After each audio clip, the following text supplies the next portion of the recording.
local advice. The time to think about insurance is before you need it. So do yourself a favor, and before you pay your next insurance bill, give Ed and his team a call, 516-935-3900, or visit them online at www.allstate.com/EL. Edward H. Lehman Insurance is your trusted insurance advisor.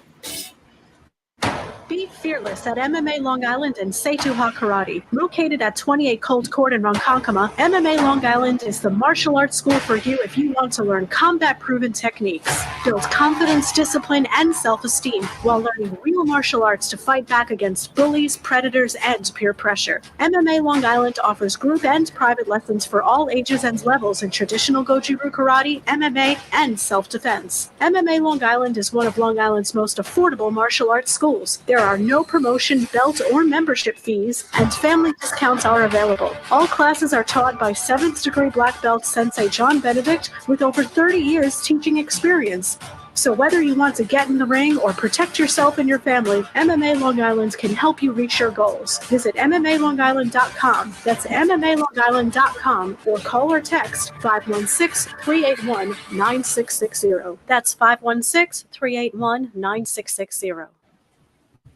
Do current market conditions have you nervous? Our experienced team of financial professionals at Heritage Harbor Financial Associates understands that no two investors are alike. We all have different goals, needs, and appetites for risk. That's why the one-size-fits-all approach does not work, especially when planning for retirement. At Heritage Harbor Financial Associates, we analyze your unique investment style so that you can work toward your individual retirement goals on your terms. Heritage Harbor Financial Associates can help you take steps to reach your retirement goals by providing a wide array of financial products to fit your needs, even for the risk adverse. Give us a call at 631-331-6599 to learn more or to set up an appointment with one of our financial professionals. You can also find us on the web at hhfa.org or on Facebook at facebook.com/hhfa.org. Our number again is 631-331-6599. That's 631-331-6599. Investments in stocks, bonds, and mutual funds and variable annuities are not FDIC insured and are subject to fluctuation in value market risk, including loss of principal. Heritage Harbor Financial Associates offers securities through AXA Advisors, LLC, New York, New York. Member FINRA, SIPC, annuity and insurance products offered through AXA Network, LLC. It's the Worldwide Sports Radio Network. The Sports Hit List presents Smoking Mirrors with Declan Krogman and the Polius Brothers, Greg and Stefan, breaking down the biggest news in sports, giving you the stories behind the story. Here for all the smoke, all the time, right here on the Worldwide Sports Radio Network.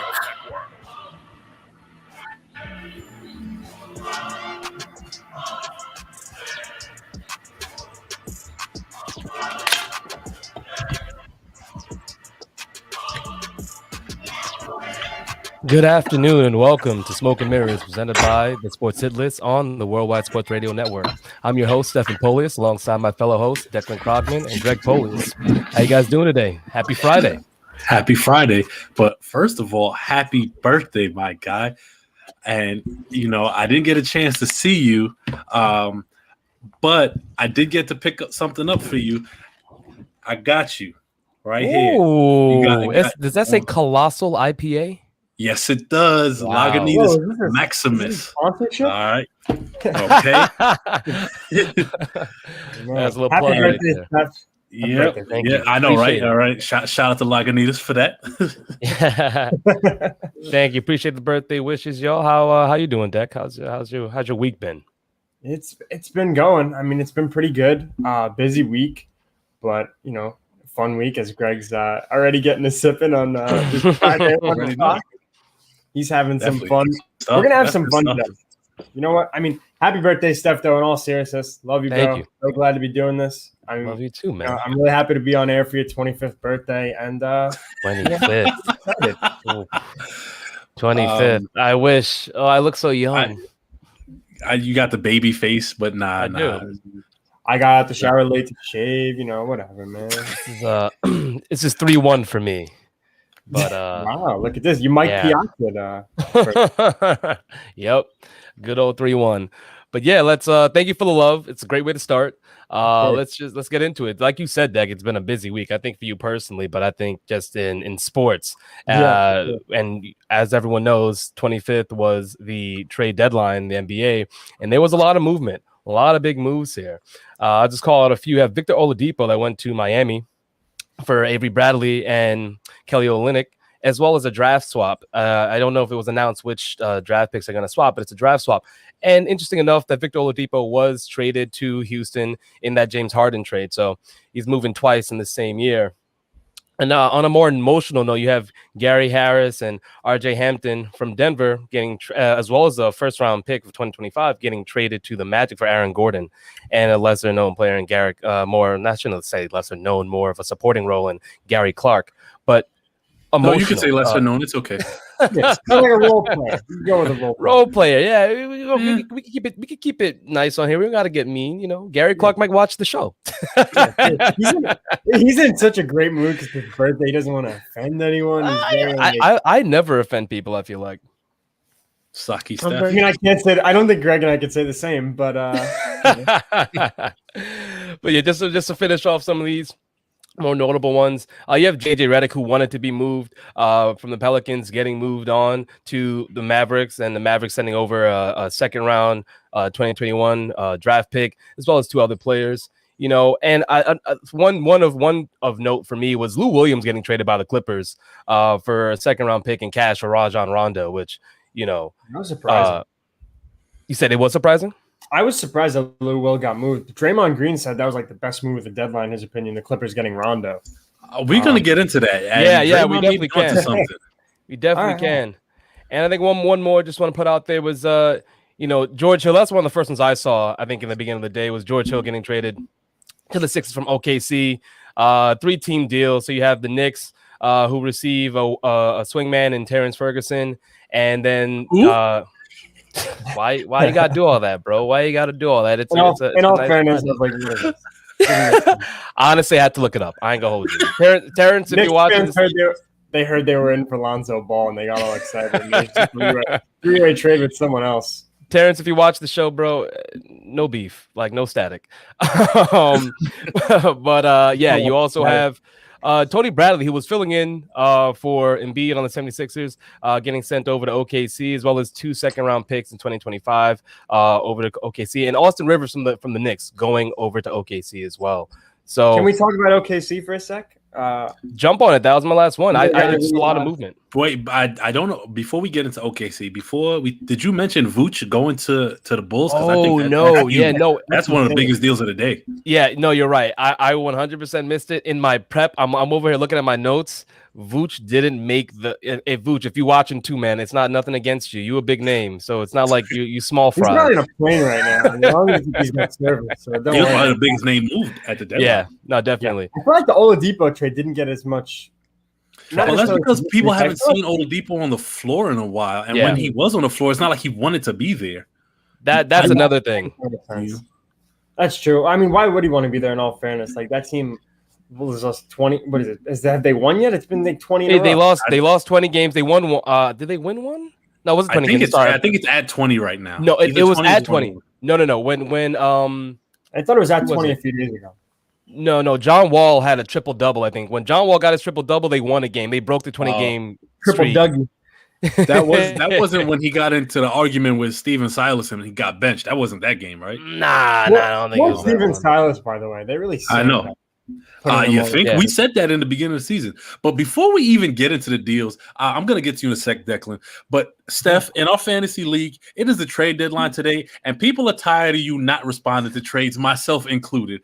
We have to stop this. We have to. I'm making some moves today in that hold on. Okay. I'm gonna defend myself right here because for most, there's a handful of people who have sent out trades to me, and if y'all are listening, y'all send some trash trades. I know my team hasn't been good, but technically I still have a chance. So when you want Embiid and you're giving me a bunch of your bench players, you think I'm going to say yes to that? If I let it sit there, it's because it was disrespectful. If I declined it, it's because I thought you tried, but I didn't like it.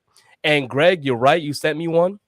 And I told you I was going to look at it. It's been a busy end of the week for me. I'm just saying, all right? It is. I'm not trying to use that card, but I'm going to use that card. It's my birthday week. So in all fairness, I will look at your trade. For everyone else that has not received an accepted trade from me, which is everyone else because I have not accepted another trade, I'm sorry, but come harder next time. But yes, Greg. Hey, now we got breaking news. Ooh, What? hit me. The Miami Dolphins have traded the number 3 overall pick to the San Francisco 49ers. Holy smokes. Wow. For the number 12 pick, a 2021 third-round pick, and first round picks in 2022 and 2023. A blockbuster deal with major ramifications to come, as per Adam Schefter. Wow. Sorry to throw us off track from the NBA. Wow. But You heard it here second, I guess, on Smoking Mirrors. No, it's a good breaking news right there. Yeah, I think just to touch on that real quick. So does that mean that San Fran is definitely taking a quarterback and the Jimmy Garoppolo era is done in San Fran? Zach Wilson, Justin Fields. I mean, that's got to be the implication. Why else are you going that high? Yeah, I think it's either or. So say the Jets take Fields, then Wilson goes 3, or vice versa. Yeah. I don't see the Jets doing that though. I think they're honestly going to go Wilson, or potentially draft. I don't know that they'll draft a lineman, but I could see them doing something like that if they really want to go to the court. Yeah, and the lineman would make sense. Sewell, I feel like, would be their guy. I see it's either Wilson, Sewell. They could also trade out of it too to Carolina if Carolina comes up to grab Wilson. There's a lot of moves there. Oh man, we already got a segment for Monday's show. Yeah. Well, not to get off track. All right, we have the NFL coming up. We got time, so let's get back into these NBA trades. Greg, I know you were chomping at the bits to talk about this. So, what are your thoughts on all this movement? One, I love the movement. I love the movement because it makes the league fun to me. Definitely. I'm gonna talk to the negative aspect of the movement after that, but I think one of the bigger moves is Denver trying to solidify themselves as contenders. Right, they came really close last year. Getting a wing like Aaron Gordon, who I think hasn't really showcased his full potential yet, is huge. And they didn't give up Michael Porter Jr. or Paul Millsap. Paul Millsap is an old vet, but that plays well in the playoffs.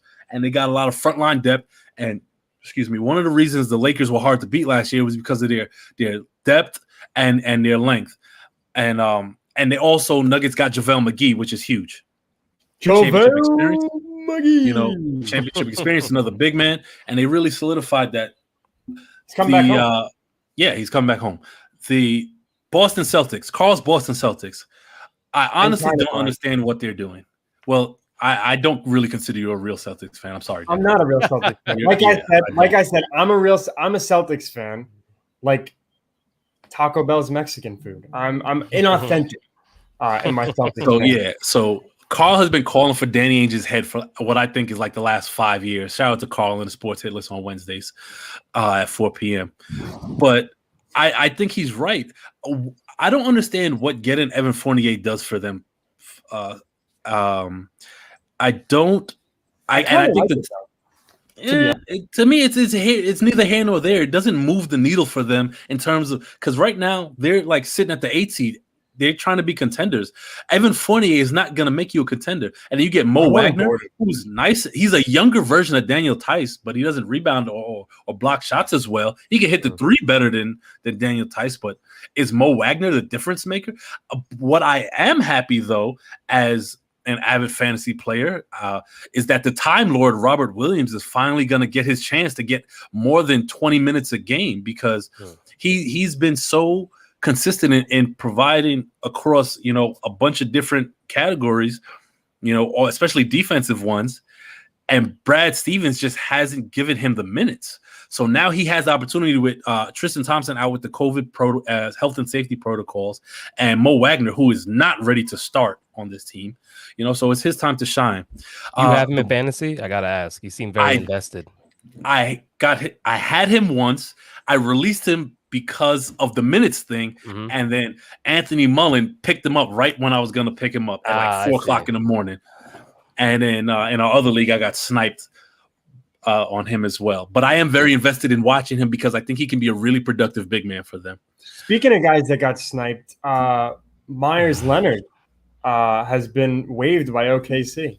Yeah, Eric called that. Eric actually said, he wasn't going to play a game. He's going to get waived. There was something in his contract. Go ahead, I think if anything, it was just that OKC couldn't find anyone that would actually trade for him. He had no value truly at this point, so that's why they held on to him. No, well, I mean, again, as Declan said, and on a prior show, it wasn't that he was bad, right? Like he was a role player. He could have served a purpose, but he's not playing this season, so it doesn't make sense. No one's trumping, like I said, no one's excited for Leonard. Yeah, Myers Leonard. Yeah. So, I could see why they waived him, but they held on to him long enough to see if maybe he could be involved in a package potentially.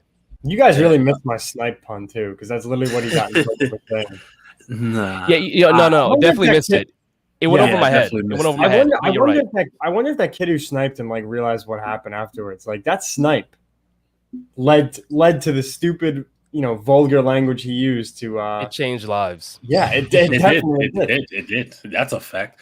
But just to kind of get back on track here and touch on some of these other prominent deals in the comments. Shout out to Sal. He's asking where LaMarcus Aldridge is going. Frankly, I think LaMarcus is a bum. Where he goes doesn't matter. Well, it looks like Miami's a front runner for Aldridge. Yeah, though. It'll be the equivalent of Blake on the Nets. We see Blake got his first dunk in 3 years, and that was. I was going to say he got a dunk. I'm just saying he got a dunk. Blake hasn't even with James Harden, no KD and no Kyrie. Where was Blake Griffin? Nowhere to be found. He was Casper. He's not relevant anymore. You want to be the number one though? No, LaMarcus Aldridge stinks. And no, I'm talking about Blake. No, Blake stinks too. They both stink. They're past their prime. They're cogs in a machine. That's it. I don't appreciate you talking about my fantasy team first of all, because because your fantasy team also stinks. So there's that. Well, you know what, Greg? You want to know how I got into this league? It was playoff Sunday in football, and I forget it. Maybe it was Breeze Brady, and an hour before the draft, he's like, "Can you please join my league?" And I'm just like, you know what? Whatever. Fine. Wow. So I was begged to join the league. First of all, you're gonna stop putting it out there like that, because you what you're doing is our cousin Steph and I cousin Lance, who used to coach with us, wanted to get the band back together and have a fantasy league, because when we coach, we used to do fantasy leagues, and we only wanted Thunder players, and it was like a surprise to Lance because he missed the kids. And yes, Declan, you're still a kid. Definitely. I mean, obviously.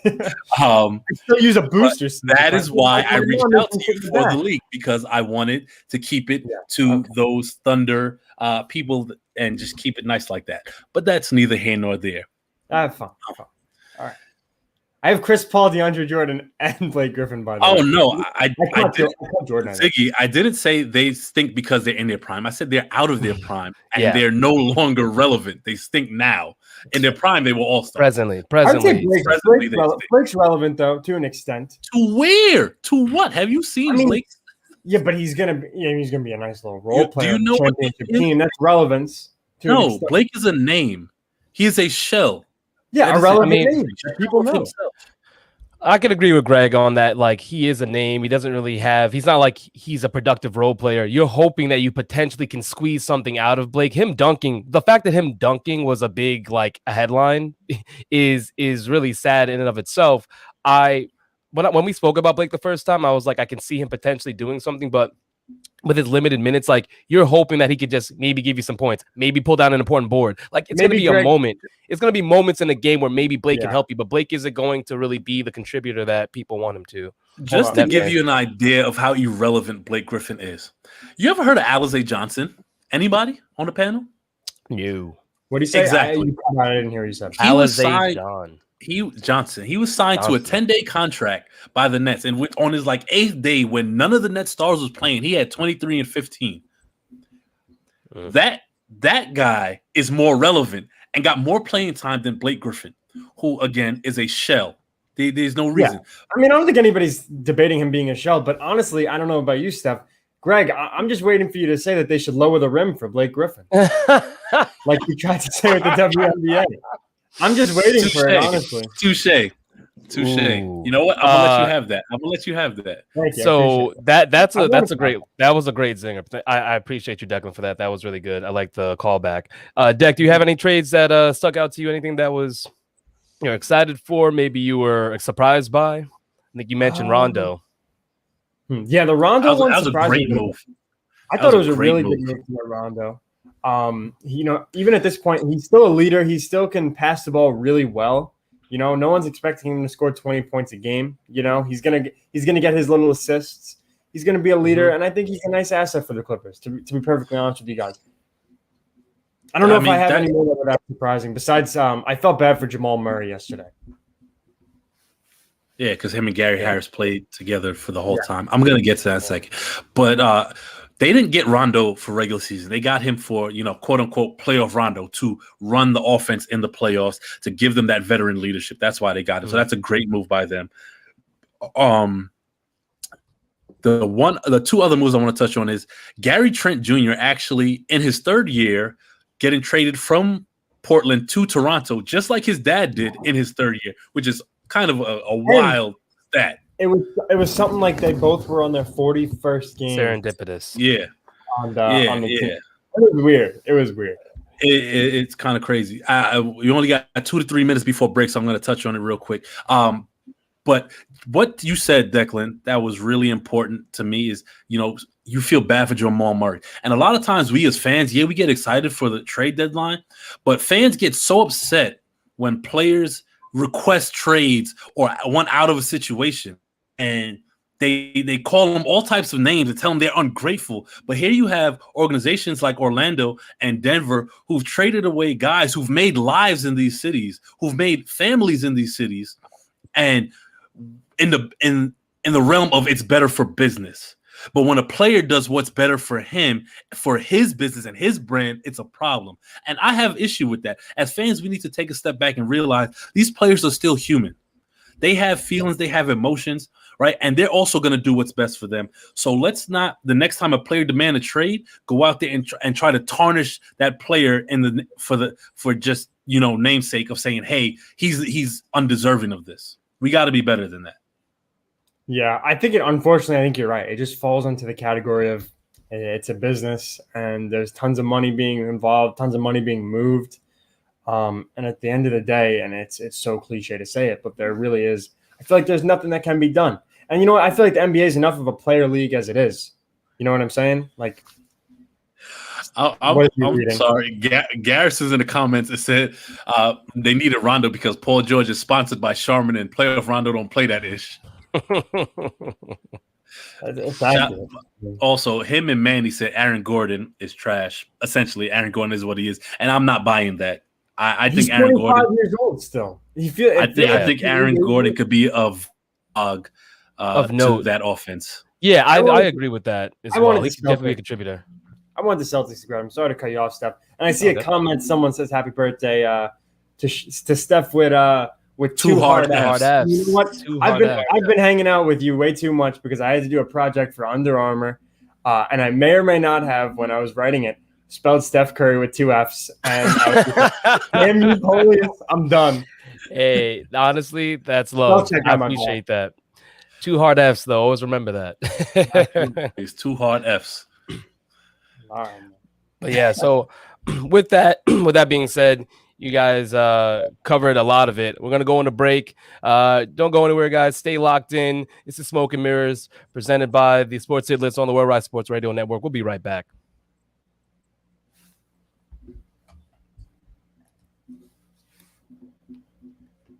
It's the Worldwide Sports Radio Network.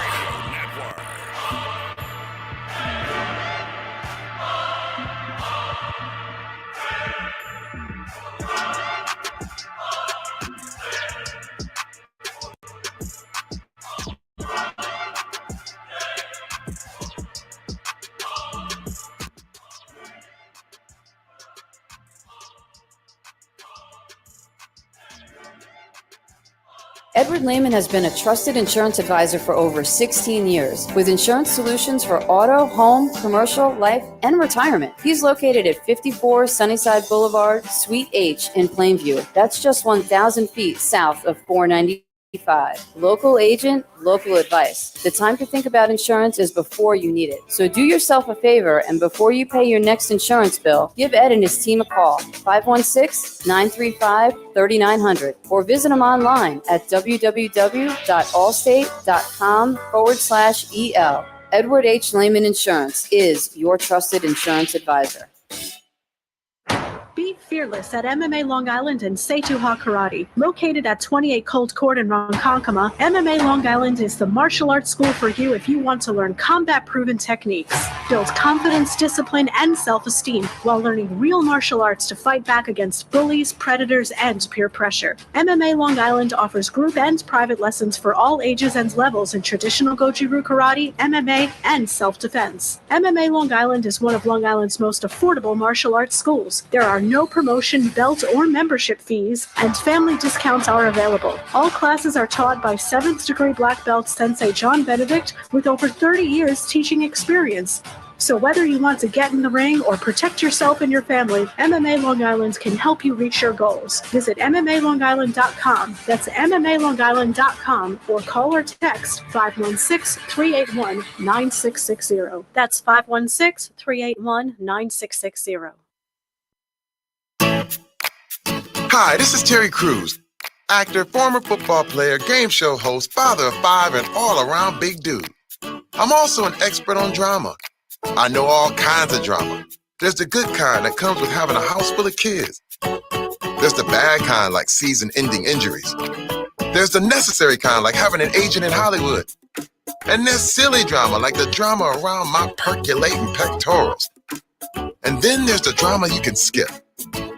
Skip the drama that comes with not having your high school diploma or equivalency. Find free adult education classes near you and finish your high school diploma. Visit finishyourdiploma.org. Or text diploma to 97779. Message and data rates may apply. Reply stop to opt out.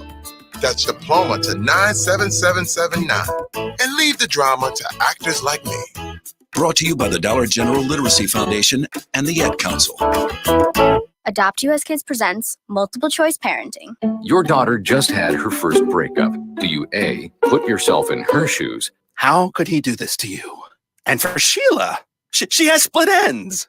B, console her. Oh, sweetie, this is going to happen a lot. 4, maybe 5 more times before you get married. C, take charge. Got to get this all straightened out. Keep a little talking to, man to man, mano a mano. Hey, Steve. It's now a good time? No? Okay, no problem. Bye. Or D, help her find a new boyfriend. I know a great place to meet boys. The internet. Nice, single boys. Never mind. How about some ice cream? As a parent, there are no perfect answers. But you don't have to be perfect to be a perfect parent. Thousands of teens in foster care will love you just the same. For more information on how you can adopt, visit adoptuskids.org. A public service announcement from the U.S. Department of Health and Human Services, Adopt U.S. Kids, and the Ad Council. It's the Worldwide Sports Radio Network. This is Smoke and Mirrors on the Worldwide Sports Radio Network.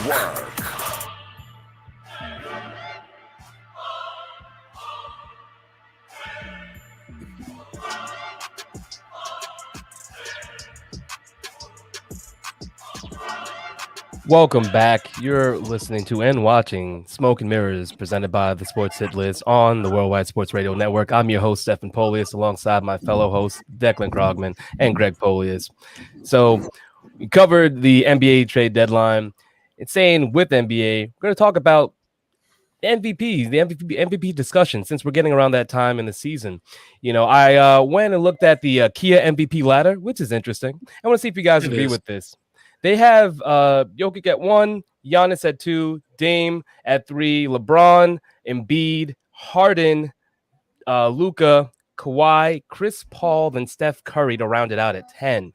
So that's the order they're going. It obviously changes, you know, as the games go along. But how do you feel about that order? Do you think that Jokic is the front runner? I mean, he's averaging, 27, 11, 8.5 pretty much, and 1.6 steals. He's been crushing it. He has about 12 triple doubles on the season. Impressive, coming from even last season, which was a great season for him.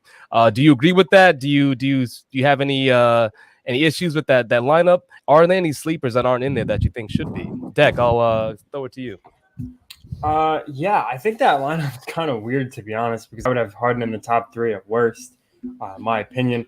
But I do have Jokic as the MVP, and I think Steph, you alluded to it best when you said what he's averaging right now. He's averaging 27 points, double-digit rebounds, and there's 8.5 assists from a big man. I mean, he's he's balling. He really is, and right now he's the reason they're in contention.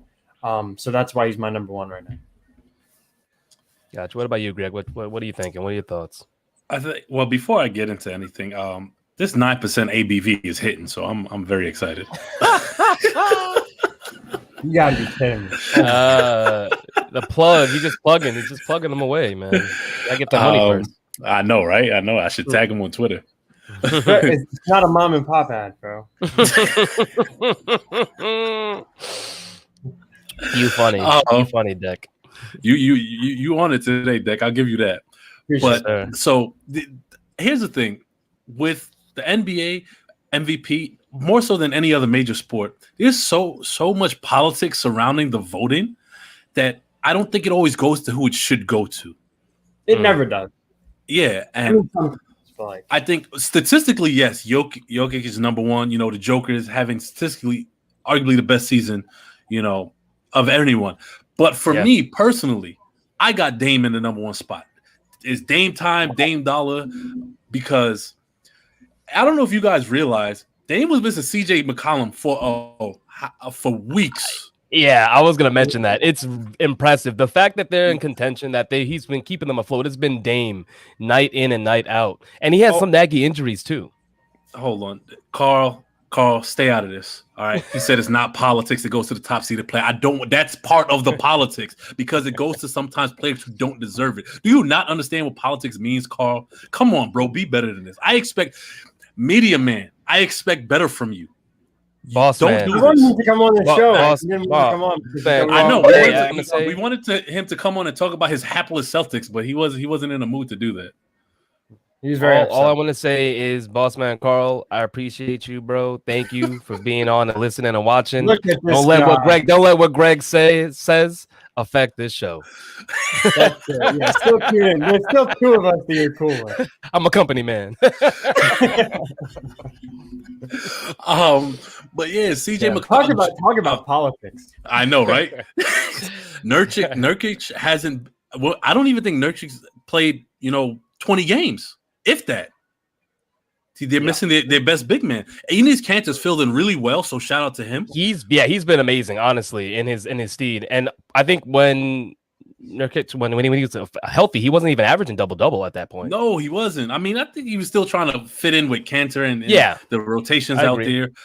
But what Dame has been able to do and just keep that team afloat and competitive has to be taken into account. But I don't think it will because, the narratives are going to be with the Joker and Harden. I think at the end of the day, it's going to be Joker, Harden, or LeBron's out for 4 to 6 weeks, so that kind of puts him that. Who was the third? Giannis. Giannis is second. Yeah, it's going to be it's going to be theirs to lose. I think they'll market Giannis, because he's Giannis and he's won back-to-back. But I don't see him. I don't see him. Not that he's not a threat, but I don't see him surpassing the Joker or James Harden. Also, the Joker and the beard. I agree with that. I just like to put it out there. If the Sixers finish with the first seed with no Embiid down the stretch, I don't think he deserves MVP. They've won, I think, was it 8 out of 10 or 7 out of 10 since he's been injured. I think they're doing well without him. And shout out to me and Carl's fellow St. Mary's graduate, class 05, Danny Green last night, going off on his Lakers. 8 threes, 28 points. Shout out your mans. Shout out your mans and your alma mater. I also think it's impressive. So Chris Paul made this list in his 16th season, averaging 8.7 assists, 15 points, still productive, and sometimes a footnote, but I know, Carl, there's a beef with Chris Paul. I've been in some of those conversations when it comes to his playoff numbers, but I found that to be very impressive, and I agree with you. We got some more breaking news. Oh, all right. Hit me with it. Here we go. The Eagles have traded their 6th overall pick. What? To the Dolphins. As of 58 seconds ago.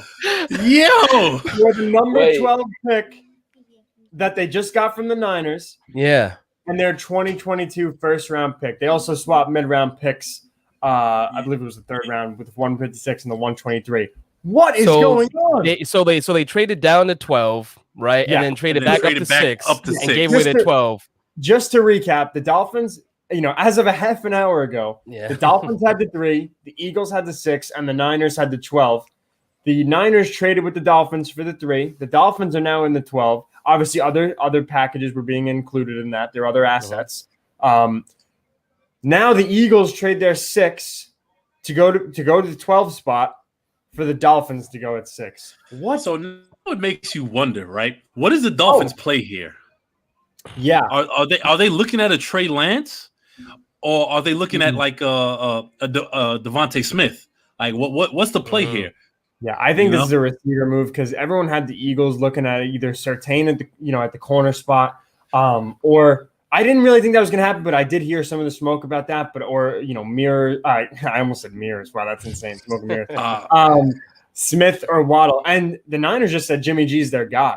He's here to stay. So really, yeah, I don't buy any of that. You don't trade up to the 3rd pick in a quarterback heavy draft like this. That's lip service. Yeah, I don't believe it. I'm not buying any of that.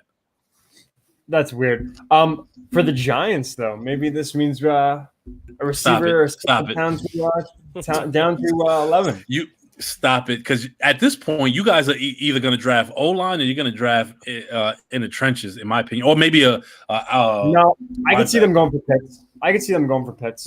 Like, this doesn't take them out of the running for. If Pitts is there and the Giants don't take him, Dave Gettleman should be fired on the spot. He should have already been fired. But Pitts there's a lot of reasons Dave Gettleman should have been fired, though. He should have been fired the second the Giants decided to bring in a guy from Boston to go be the general manager of the Giants. That's when he should have been fired. But something that's real interesting with the Eagles for me. They have gotten their picks wrong at wide receiver the last 2 years. They missed out on Justin Jefferson and DK Metcalf, who both went right after they picked in back-to-back drafts. Are they here? And also, I keep seeing Surtain mocked to the Cowboys at 10. That's where it looks like he's going to land, because the Eagles need more help on offense than they do on defense, in my opinion. Yes. Especially if you're going to go with the young quarterback. I know Flacco just said that they're going to compete for the spot, but no, I mean, he's not wrong though. I actually disagree. I think it's a competition. Yeah. I mean, it's possible, especially. I just have a hard time seeing what Flacco did with the Jets. I think the competition going in is going to be there. It's going to favor. It's not going to favor Flacco, though. Here's the thing. I don't think any player, Adam Gase, on offense can be considered, like that can be held against them. Yeah. But didn't Flacco come over from Denver before that, though? Yeah, but I'm talking about it wasn't like he did anything out there. I mean, he was also he also took them to 500 when Lamar Jackson took over. Shout out to Richard Carlo in the comments. He said something that was actually interesting. Dolphins making these moves to make a play at Russell Wilson. I don't see it, but that's an interesting dynamic. That is interesting. Yeah. They're getting capital. And Eric just mentioned the Dolphins got paid for the 3. Did you guys like it or not? Here's one thing I'd like to say. The Dolphins have turned that trade with the Texans for Laramie Tunsil now into 4 first-round picks. That's insane. Impressive. I mean, this is a perfect segue to our next topic about the ineptitude of the Texans brass. But Jesus Christ. Oh, my God. I mean, have we ever seen an organization in any sport that has squandered such talent in their prime? Potentially, not that I can think of right now. So I'm gonna give it to Houston for now. I feel like potentially there has been, but it's just a debacle there as far as their front office and how they've managed to just lose or just poorly manage this the talent that they've had. It's bad. They might as well change their name to the Oilers and start all over. But to have a player like JJ Watt, who was so like loved Houston, loved playing for that team, to have him, apologizing at the end of the season to DeShaun Watson and then feeling that dejected, it just shows you how poorly the front office has connected with the players. Yeah, it's ridiculous. That's your guy. There's something missing between the personnel and the front office, and there's a disconnect for sure. It's super stark, and that's problematic. Yeah. With that, well, you did mention that we were. It's a segue, kind of, sort of. We do have a little March Madness to talk about. Oh, this is true. On it really quickly. We got a power pack, and then get right into that. Yeah. So no, we do have March Madness. Yeah, the second round finish up pretty much. Yeah, only 2 upsets. It wasn't as bracket busting as the first round, and even the portions of the second round. You had 7th seed Oregon defeating the 2nd seed, Iowa, and then USC at the 6th seed defeating Kansas. Jesus. Yo, the Big Ten just they suffer upsets every year. Yeah. I mean, it's a damn shame. The one Cinderella story we did have that was looking like it was really nice was Maryland at the 10th seed going against Alabama, but they ended up losing. But the Sweet 16 is locked in now. Yeah, it starts back up tomorrow. I'm excited. Steph, before we continue with the NCAA, Eric would like to know. He said it's killing him. He wants to know what you have on your shirt today. Is it ducks? Is it pickles? Is it oranges? Oh, he's asking me. Looks like weed. So this is it's this floral. So there's like little like the flowers essentially. It's more like Hawaiian theme. So looks like you're showing off. You're showing off your bust. I got Thank my you, chain Eric, on for as usual. Thank you Eric, for asking. The very important questions and the most newsworthy topics that we'll hear about all day. That is an important question, though, because absolutely my shirt's a staple for Friday, and Eric is locked. I appreciate you being locked in, Eric, because I didn't mention it at the top of the show, and you brought it back 41 minutes in. Thank you. I get very upset when Eric's not here, by the way. Like, I want to send out an Amber Alert. Like, I need him here. It's unbelievable. I agree with that. Somebody's mic is echoing. I don't hear it. I do hear an echo as well, but all my sounds up here. That's potential. Do we have to go to break anyway? I don't even know. It's coming up, I think. But I just wanted to get your deck, if I can get some of your opinions on what's coming up or what you're looking forward to in the Sweet 16. Any teams? Do you have any upsets since you were the upset king in this bracket? I am the upset king. I appreciate you saying that. Let's make that a thing. I had Oregon over Iowa in one of my brackets. Otherwise, I had Iowa going to the Final Four in the other one, and that's kind of trash. But what are you gonna do? I guess that's what I'm so done with Iowa. My friend goes there. He was beside himself the other day.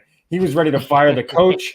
He was ready to have we wasted the best player in the country's talent. First of all, Luka Garza, his NBA stock for the best player in the country. I mean, I don't know about that. The girl on Iowa, the freshman, has a better WNBA stock, at least from what Kevin Durant said, than this guy Luka Garza does.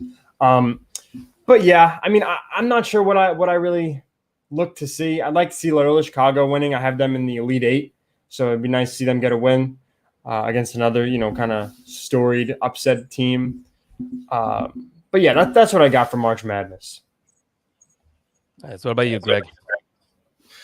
So for me, hold on. Whoops. Maybe it's me. Give me 1 second. It's quite all right, Greg. You don't have to apologize to us. It's fine. In the meantime, got some technical difficulties. I'm liking the names on the screen today. It's a nice touch. Yeah, I you would say that? Go ahead, Greg. Can you guys hear me? Yeah.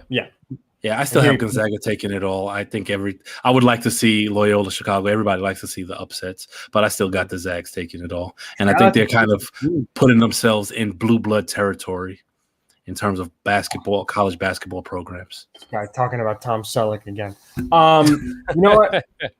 I love Sister Jean. She's 101 years old. Her pregame speech, a pregame prayer, rather. She said that we'll be fine if we can, because if the other team doesn't convert 30% of their layups and I forget 40% of their 3-point shots. Very funny. That's funny. Manny has Michigan Wolverines all day. He's a Michigan fan. He's biased. Man, he's biased about everything he says. I forgot to say that there's absolutely no stock that is going to be taken into that comment. I thought maybe he was going out on a limb. I forgot yet again. That's like when he says the 5-11 Raiders are going to go to the playoffs next year. So no stock whatsoever. Shots fired. Absolutely. Nice. Well, we'll wrap it up there. We're about to go to commercial break. Everyone, like I said, stay locked in. This is Smoke and Mirrors, presented by the Sports Idlits on the Worldwide Sports Radio Network. We'll be back. It's the Worldwide Sports Radio Network.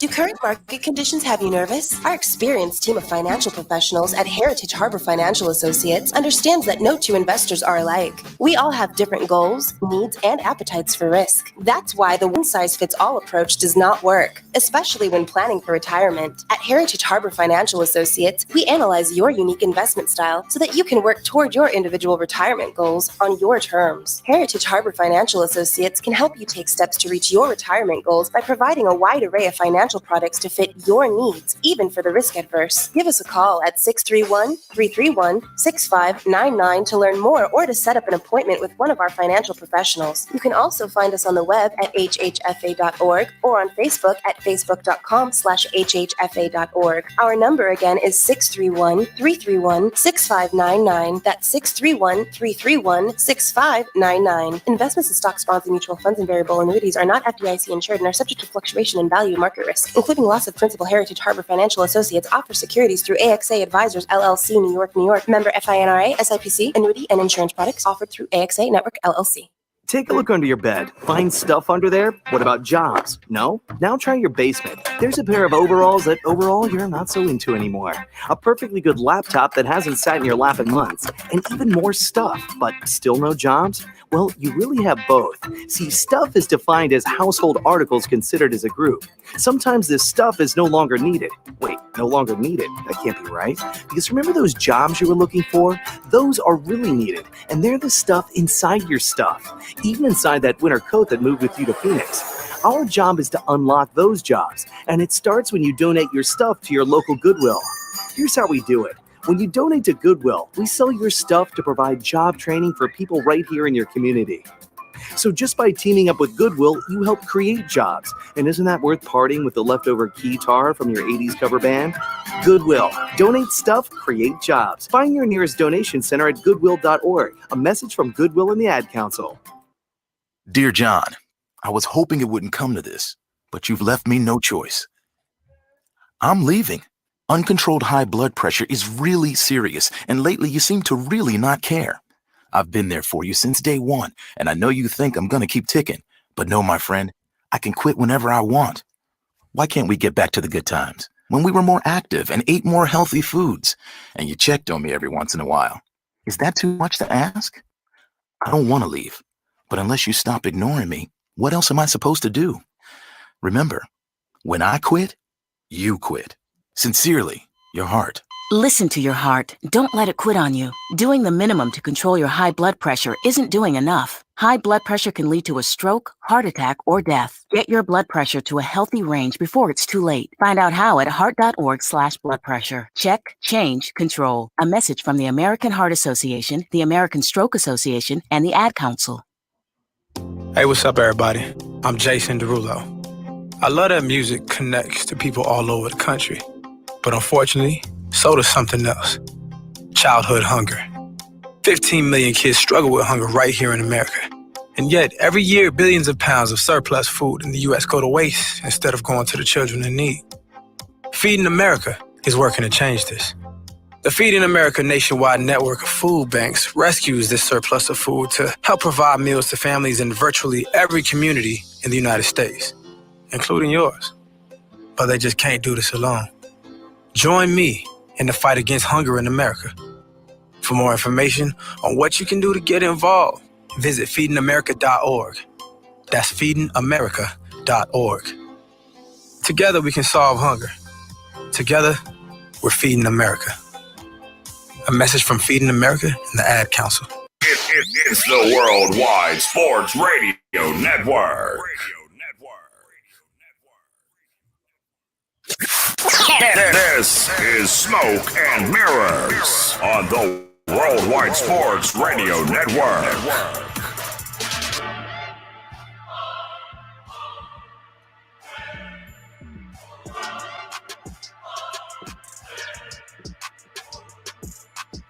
Welcome back, everyone. You're listening to Smoke and Mirrors on the Worldwide Sports Radio Network, presented by the Sports Hit List. I'm your host, Stephen Polius, alongside my fellow hosts, Declan Krogman and Greg Polius. So, we're wrapping up on our basketball tip. We're going to move into football right now and talk about the New York Jets and New York Giants in free agency. All right, there's been a lot of moves made. Declan, your Giants have been active, as our Jets have been. How are you feeling about your Giants? Do you like the move so far? Or is it... Greg, what do you guys say?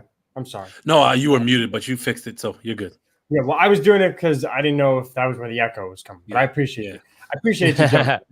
Nah, Declan's always been covered. He's never had an issue with the muting and unmuting. So I did in solidarity. Shots fired. Heard you. Throwing subs. I got you.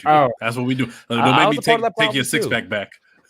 Wow. You think we take a birthday gift back? That's real petty. I wouldn't do that. I wouldn't do that. All I'm saying is that's on brand for you. I'm sure Manny's in the comments talking about you right now because that's something you would do. I'm just saying. First of all, I would never take your gift back. Don't do that to me. I appreciate that, but you put those words into the universe. All I'm saying is, if you're trying to change your narrative, you can't be saying things like that out loud. Take the gift back. Aren't you drinking it? Oh no! I bought one for myself.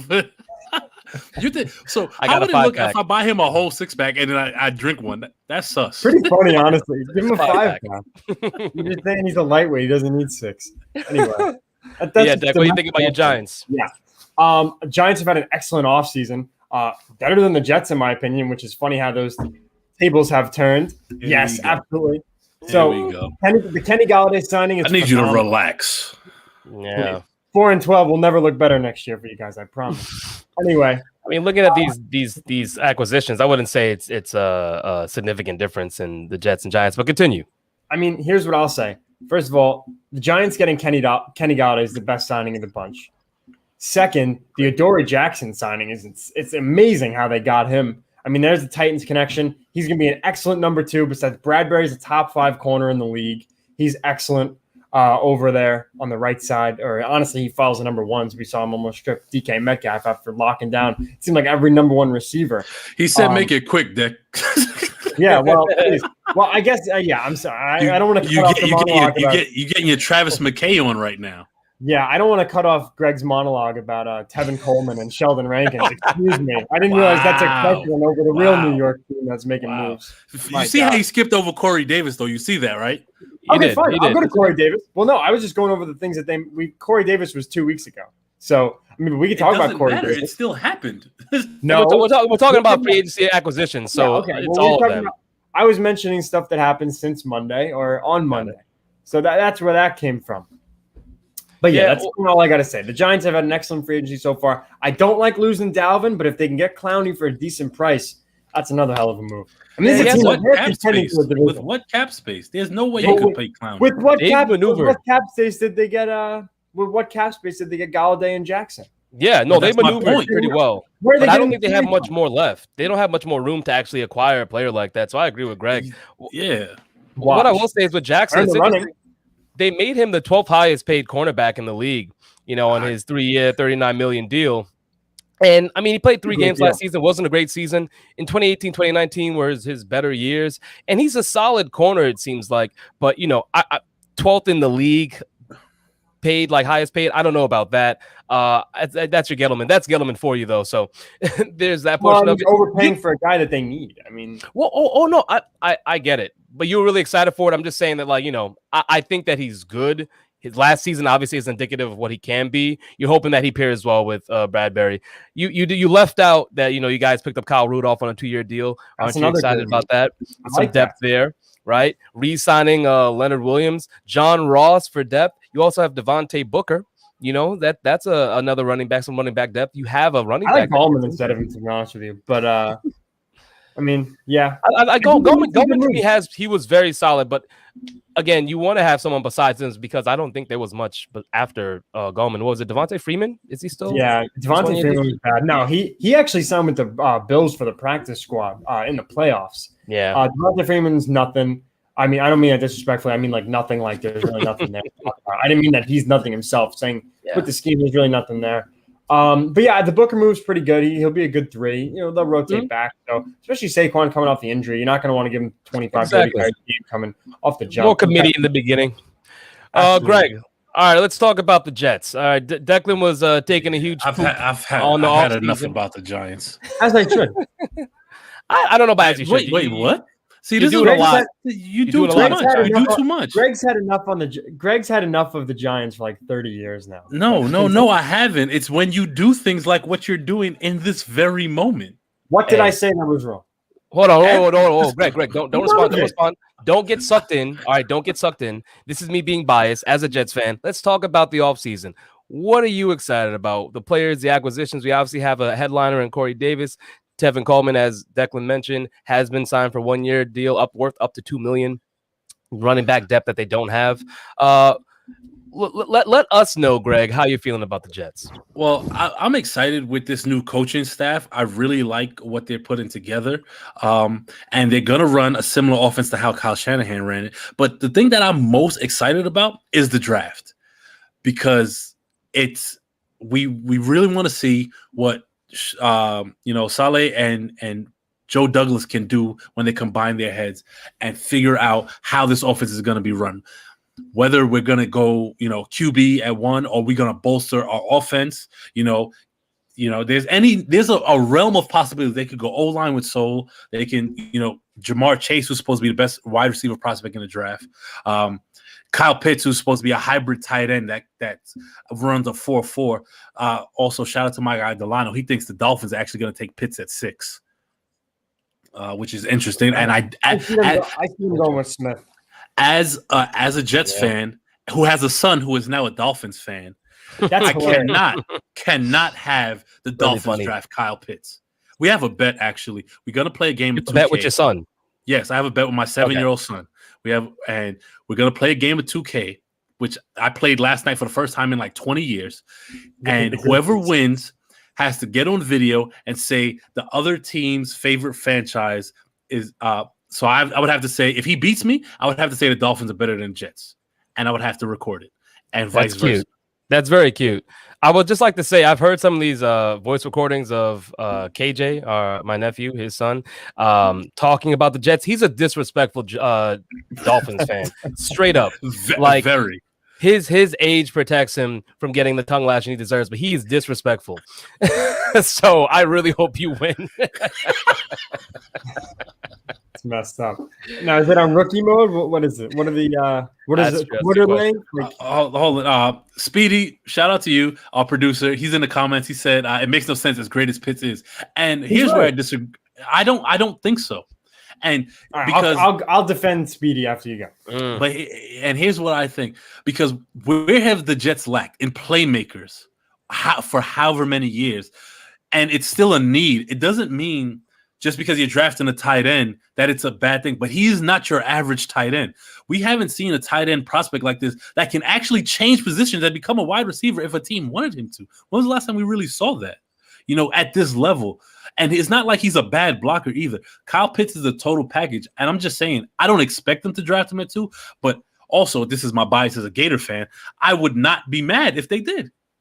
See, I agree with Speedy. I think it doesn't make any sense. You're in the top 2. You don't think anything the Jets do makes sense? No, I like the Salah move. What is it? You believe this unbelievable stuff? Cut him off. Absolutely. Look at this. Whatever. Anyway. No, I agree with Speedy because you're in the top 2. First of all, I'm not even a huge fan of taking tight ends in the first round, but I'll agree with you that he's a very pioneer shaping the prototype for a tight end because he can play receiver too. But I don't see a scenario where they take anybody besides a quarterback. Sewell, the tackle. They need an offense. They need offensive line depth, especially you have Becton, who honestly looks like a hit for them. He looks like he could be really good. You need to build that offensive line. Or if you don't want to take a quarterback, if you don't want to build the offensive line, you could trade out to the team like the Panthers. I feel like would be dying to have Zach Wilson. But Pitts makes no sense for them because what does that do for you? That fixes. What do you mean? What does that do? Any offense that gets Kyle Pitts is going to upgrade from day one. The Jets don't need to upgrade; they need to revamp. This is a team that. But that's what they've been doing. Have Corey Davis? Yes. But they got Corey Davis. So what? Why are you going to bring in another? Why would you bring in Pitts, a tight end at number 2? That's just foolish to me. It doesn't make any sense. Because the Jets offense has been the problem for, what'd you say, Steph, the last, 5-6 years, maybe 7 years? Yeah. Being generous. Roughly. I agree with Deck, though. I mean, two, it's a little tough to take Pitts there. I know that he's a weapon. It's kind of like in any fantasy draft. There are players that are really good, maybe at 15 or 20, that if you took in the top 10, it would look kind of foolish. They can produce for your team, but the talent that you have there, and especially when you think about needs, you want to weigh that a little bit more. So I would really like Pitts, but when you weigh your needs and having a Corey Davis already, Pitts with a tight end, our tight end position has been weak. It's been weak for a while. I mean, you can say the 1 year with I'm forgetting his name that came over from the Texans last 2 years ago, the tight end. But before that, it was really Dustin Keller to me that was a productive tight end. So I agree with Deck though in that 2 is just too high to take him. I mean, part of this is my bias as a Gator fan, so there's that. So I'm admitted to my bias. Declan, you could learn something from that. Yeah, well, I don't know. I'm not gonna take a tight end at 2 with my bias. But go ahead. But Kyle Pitts is not your average tight end. That's all. I just want to make that very clear. I've said that, but you know what, Keyshawn? This is what I go back to. Keyshawn Johnson, when the Jets took him number 1 overall, I believe it was at 94. This was a rebuilding team that decided to take a receiver at 1. Keyshawn Johnson is an excellent wide receiver. He was a great wide receiver, and I don't think anybody should be shy to say that. But they had to trade him at some point. At some point, it wasn't working. You're also looking at 2 very differently built Jets teams. It's not even a comparison to those teams. Rich Kotate and Adam Gase. That is a very no. I'm talking about because now you're not talking about Rich Kotate. You're not talking about Adam Gase. You're talking about Robert Saleh. Right. And you're talking about the team he's building. I understand that. You're building from 2 and 14, which is the ground up. But go ahead, Steph. Yeah, we've covered a lot of football. We are running over. For everyone that's listening, still watching, appreciate y'all. We're gonna get into some baseball. I know our baseball fans are out there, and want to talk about something a little interesting. So Francisco Lindor, obviously a huge acquisition during the offseason that the Jets acquired him and Cookie, but Francisco Lindor has not been signed yet. They're in talks right now. There are some talking heads out there that believe maybe you wait on signing Lindor until you see something from him, not signing him in during the spring training season and seeing what he does, getting some production out of him, seeing how he acclimates himself to a NL East as opposed to an AL Central. And there might be some merit to it. The reason we want to talk about it is because come 2022, you have some marquee shortstops that will be available. Javier Baez, Carlos Correa, Corey Seager, and Trevor Story. So to pull up the Brinks truck for Francisco Lindor before seeing something could be a little, premeditated, a little too early. But I want to know what you guys think. Greg, what are your feelings? How do you feel about Francisco Lindor? Do you want to pay him now, or are you waiting on him? I absolutely want to pay him now. I want to get the deal done now, and here's why. Francisco Lindor is easily a top 5 shortstop in all of baseball. And one thing, in my opinion. Yeah, he could even be argued that he's top 3. And one of the things the Mets have lacked over the years, and even going back to their World Series appearance in 2015, is defense. And Francisco Lindor brings an aspect that the Mets have not seen in a long time that is so needed. He's a great clubhouse guy. But furthermore, what paying him now does is shows other guys that will want to come here like, hey, we take care of our guys. right? If you want to be here, we want you here. And I think that's also understated in sports, where other players around the league look at how organizations treat star players as opposed to see where they're going to come. And I think out of that class you just mentioned, he's the best two-way player out of all of them.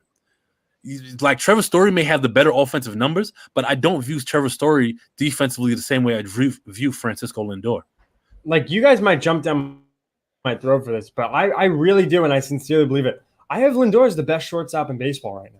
I really do, and I think the defense has a lot to play with it. I just think like Trevor Story is I probably have him at 2-3. Trevor Story is a hell of a guy, player. That means, but at Coors Field is another thing, and Speedy just put in the comments.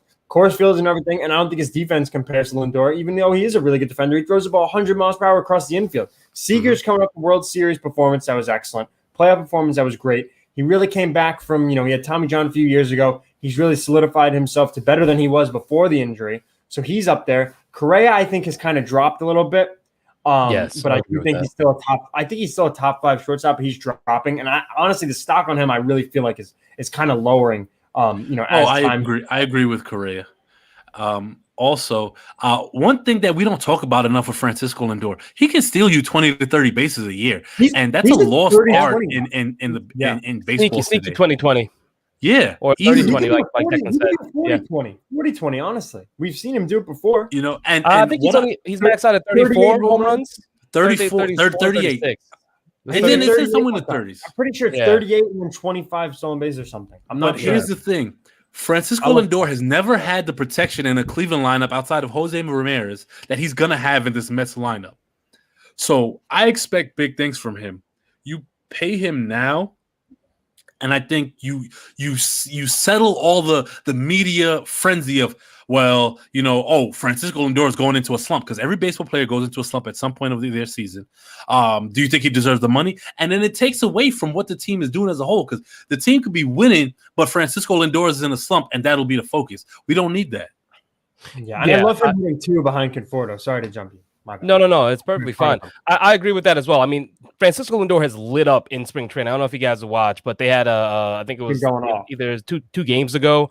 It was just it was a really productive inning that they had. They put up about 3 runs, I think, or 4 runs. But Francisco Lindor is a huge part of that. He had 38 home runs in 2018. And 25 stolen bases. So I was right on that. Yeah. So he could be a 40-30 guy. Even I agree with that. I think the approach should be, especially when now that you have Cohen as your owner and he wants to spend, it shouldn't be a question how much you want to spend. But if they are looking at this as trying to be a little economical with the money, there is the approach that you would have to look at it, because I agree with you guys. But objectively, if we're looking at this situation, you could still get a very productive shortstop at a lesser price point, and that money could be diverted elsewhere, to help your organization out. And I understand it from that aspect, but the intangibles are what's important to me with Francisco Lindor. He's the kind of guy, when you put him as the cornerstone of your organization, like, fans rally around him, the team rallies around him. He is what David Wright was for David Wright was for the Mets. That's a great point. Like, if you pay him now, he's someone that locks in, because I think he's just such a good guy, right? That if he got paid now and he saw that the Mets wanted him and saw him and valued him, he would be all in for that team and for his players. So I think that the intangibles are important when you talk about Francisco Lindor. Offense is obviously there. His defense is stellar. When I look at the situation objectively, I can see them trying to get a shortstop with similar value at a lower price point, but you have the bankroll now. This is what we talked about, off season. What is Cohen going to do? You pay this man and you bring him in and make sure that whether he wants to have a long-term contract, 10 years, maybe wants something 4 or 5 years and wants to come back out of this, go back into the market when he's still, under 30. Either way, you pay him and you get him in a situation where the Mets can thrive now and have a stalwart shortstop, in defense that is lacked for years now. Yeah, and also that puts a damper on things if you don't sign him, because this is a season where the Mets are going to be in contention for the NL East, and they're going to fight and they're going to try to make the playoffs. That's their goal. Their goal is to go far, and it puts a damper if you don't sign him now. And that's kind of why I made a prediction in the Sports Hit List a couple of weeks ago when I said that I think that the Mets will sign Lindor before spring training is over. And then now recently, since that, he's come out and said, if I'm not signed by spring training, I'm going to go into free agency. It's not fair to me to be negotiating a deal with management during when I'm playing in between games. So I totally think he's right for that. I don't think he's wrong at all. And I think this is on the Mets. If they can't sign him in spring training, I think it's just bad for business. And you just moved a ton of pieces to get him in a trade that I think we can all agree was really good for the Mets. Yes. I think the Indians or Cleveland, whatever they're calling them now. I know it's the Indians for another year, but they could have got more for Lindor, and now you're getting him, and you're getting Carlos Carrasco, who is getting a little older. But yeah, still a great pickup. Totally agree. It's bad for business. Don't sign him now. Yes, I agree with that. My last point before we wrap up here, Steph, is what you said about salary. If this was a hard cap league, I would say you're 100% correct. But being that there's no real salary cap in baseball, pay that man. What does Jerry Maguire say? Show me the money. That's what Francisco Lindor agent. Show me the money. Yeah, that's what his agent. Show me the money, Jerry. What numbers wise though? What do you guys think he's going to get? Because we saw Betts get 13,380. I would say because he's 27 now. If he got anywhere at 6 years between 250 and 300, I'm fine with it. I think it's above 300 mil, to be honest with you. I think 300 is a starting point that you start that negotiation with. At 6 years though, because that's $40 million a year. Yeah, 6 years at 250. I would say you climb to 8 years, 320 is 8 years, 310. Yeah, not at 6 years. Not at 6 years. It's 8 to 10 years to me. I don't want to give out an 8 to 10 year contract. I would give out a 6-year contract with a 7th-year option. I'm sorry. I just need to know, why wouldn't you give Francisco Lindor an 8 to 10 year contract? Because he'd be 35 probably. Yeah, that's why. That's why. Yeah, that's fair though. I would give him 7. I think he's 27. If he's 24, I give him an 8-year contract. 8 to 10 if he's 24, I give him a 10-year. To be honest, but at 27, I don't want to give more than 6 years with a 7-year option. I guess at 35, I understand some of those arguments at a position where it requires more athleticism. However, you front end or instead of backloading those contracts where you're spending a lot of money for someone that isn't as productive, you manipulate the contract the way you want to. If he was seeking that kind of like 8-year to 10-year deal, that wouldn't be a deal breaker for me, because what Francisco Lindor is going to give you on your front end with a team that can win now, why would you not lock him in and say, oh, well, I at 8 years, 10 years, yeah, you're going to be 34, 35. We'll pay you when you're giving us the numbers that we want, and then on the back end, make it a little bit lighter so it doesn't hurt us as much. But the contract's built different. Sorry, Greg. But like when Albert Pujols got signed to that monster deal where he was going to get more money, like that was a bad contract. As great as Pujols is, that was a bad contract for the Angels. So I see why Greg doesn't want to fall down the rabbit hole. That said, Mookie Betts, Bryce Harper, Manny Machado, now even Tatis, all these guys are signing these long-term deals where they're going to be locked in. At 27, I'm fine giving him an 8-year deal. The guy's going to get paid. He's going to want to get his money. He's Francisco Lindor. I mean, he's been producing almost every year of his career except the 60-game season, which nobody should put that much stock into. Never. I mean, also, you kind of conflated a few things there because Tatis is 22. So if he signs a 14-year deal, but how old is Betts? Betts signed a 23. Not a 23-year deal, 13-year-old, a 13-year deal last July. How old is he? Let's get it right now. All right, getting it right now. He's 28. He's 28. Yeah, so he's 28. And I think that's going to come back to bite them. I do. But if the Dodgers go on to win several World Series due to Mookie Betts, why would you say it kills them? Like, we have to stop thinking about it as, in 10 years, he's going to be so old. If they gave you what you wanted in the front end when they were young still, then that contract is more than worth it. That's a fair point. The notion you're over here touting a media narrative that you would usually be against.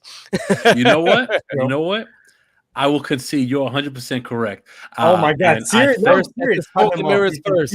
Smoke and mirrors first. I will concede you're right. If he can get, if Francisco Lindor can get the Mets a World Series in general, or even more, in the front end of that contract, I'm fine with him getting 8 to 10 years.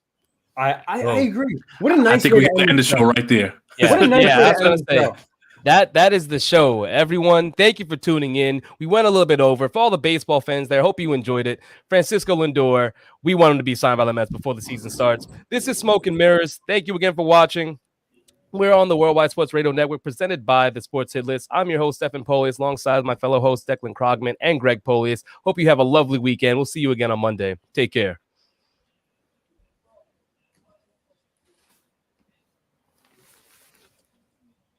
It's the Worldwide Sports Radio Network.